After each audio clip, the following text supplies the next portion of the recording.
YouTube video. I'm so excited to be here and that I've created this channel so that I can share with you my joy for refinishing furniture. In this first video, I'm going to be taking you through the process of how I refinished a pair of bedside tables, and I can't wait to show you how they turn out. First things first, we needed to get our safety gear on. It's super important. Safety always comes first. For this piece, I grabbed out my orbital sander. This is my battery Makita, and I started sanding the top off. This piece, the stain was very difficult to remove because it was so thick. Well, 2 years later, I'd finally removed all the stain from the top, and then I did a scuff sand of the entire body.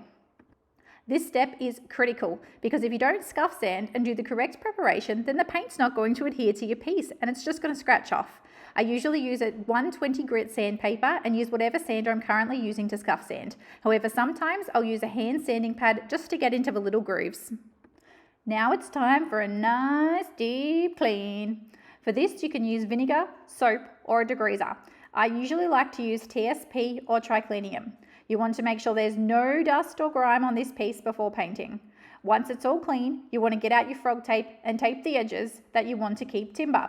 Make sure your tape is stuck on there real good. If it's not stuck on properly, you're gonna get bleed through. I like to go back along with my nail and my finger and run it along the edge to make sure it's stuck super strong. Priming time. This is a super important step. Get your paintbrush and your roller out and start to paint the piece. Use the paintbrush to go over all the sections that you can't get your roller into, and then use the roller to roll the edges and the sides. The roller gives a slightly nicer finish, but with your primer, as long as you get a little bit into the grooves, it's not going to make a difference. Just make sure you have no drips. That one is really hard to get back from. So you want to make sure you get right into the little grooves like I'm doing here with the drawers. There are so many steps to think about. I want you to use a thin amount of paint on the paintbrush and the roller, as this will help get a nice finish. Use the roller to go along the piece back and forth until you get a nice solid coverage. Once you finish that, you're going to get a really fine grade sandpaper, maybe a 240, and you're going to use that to give a quick little scuff sand between. Now for paint. Get your paint out and tip the paint into a roller tray. I like to use a plastic bag that's going to help me so that I can save time when cleaning up. Make sure you don't have too much paint on the paintbrush, dipping it there into the tray first and then start painting. I'm going to speed these up because you can still get the idea at twice the speed. When you're painting the edge of a piece, you're going to paint it like you're painting a picture frame. So paint a frame all around the outside, and then you're going to use your roller to roll the middle.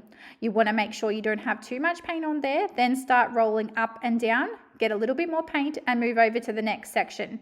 Once you've finished painting the entire section, you want to go back and forth over the entire piece with a dry roller so you get a nice even finish. You're then going to do the same thing on your second coat. This is a little bit closer up so you can see as I'm working. I'm going to get the paintbrush, get nice and close in there, paint all of the edges around the sides so that I'm getting in like a picture frame. And then once I've got the picture frame, I'm then going to get my roller out and paint the middle section again. While I'm painting this section, let's listen to a little bit of music and have a little bit of a boogie.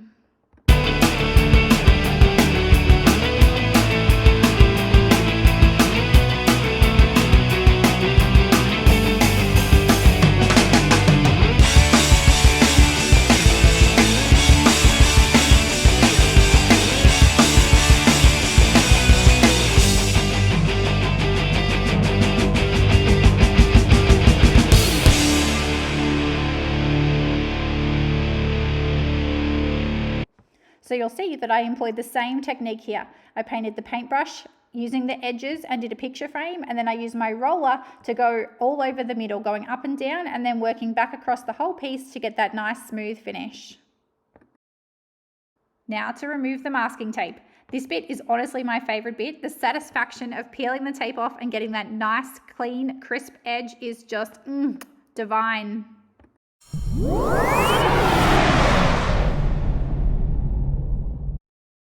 It's important to check up close when you remove the tape to see if there's any bits you need to hand sand to get that perfect finish.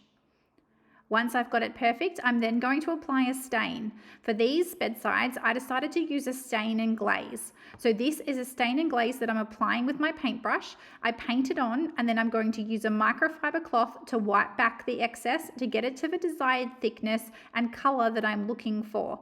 I can leave it for a little bit longer if I want to get the color a little bit darker, or I can leave it for a short period of time if I want to have a really light stain. Here, I'm removing the excess with the microfiber cloth so that I can get that nice finish. If you leave it too long, you'll find that you do get stroke marks in your stain and glaze. Personally, I'm really not a big wax fan. However, I wanted to do some content for my online course. So I decided that I was going to use this piece as a waxing tutorial. So I got the wax out and I applied the wax to the piece. So I just started applying the wax onto the piece in a slightly circular motion. I did the outside or the fronts of the drawers and then also the inside of the drawers. Wax is a really nice strong substance that you can use as a top coat to seal your pieces once you've painted them. Here I'm applying the wax to the outside. Once you've finished waxing the pieces, it's really important to go back over them with a buff microfiber cloth and get them to your desired finish. Once I'd applied this wax, I decided I wanted a smoky finish, so I went back over the top with a white wax and blended that in. I don't always know what hardware to use, so sometimes I play around with the hardware. I'm lucky that I actually have a hardware shop so that I can use those pieces as a demonstration, but also play around and work out which piece I like better. Here I am, just sampling a few different types of knobs that I can use for this piece to decide which one I like best. And ta-da! This is what I chose, and this is the finished result. How amazing did they come up? If you love this video, make sure you hit subscribe because I'd love to be able to grow this channel and share with you all of my refinishing projects.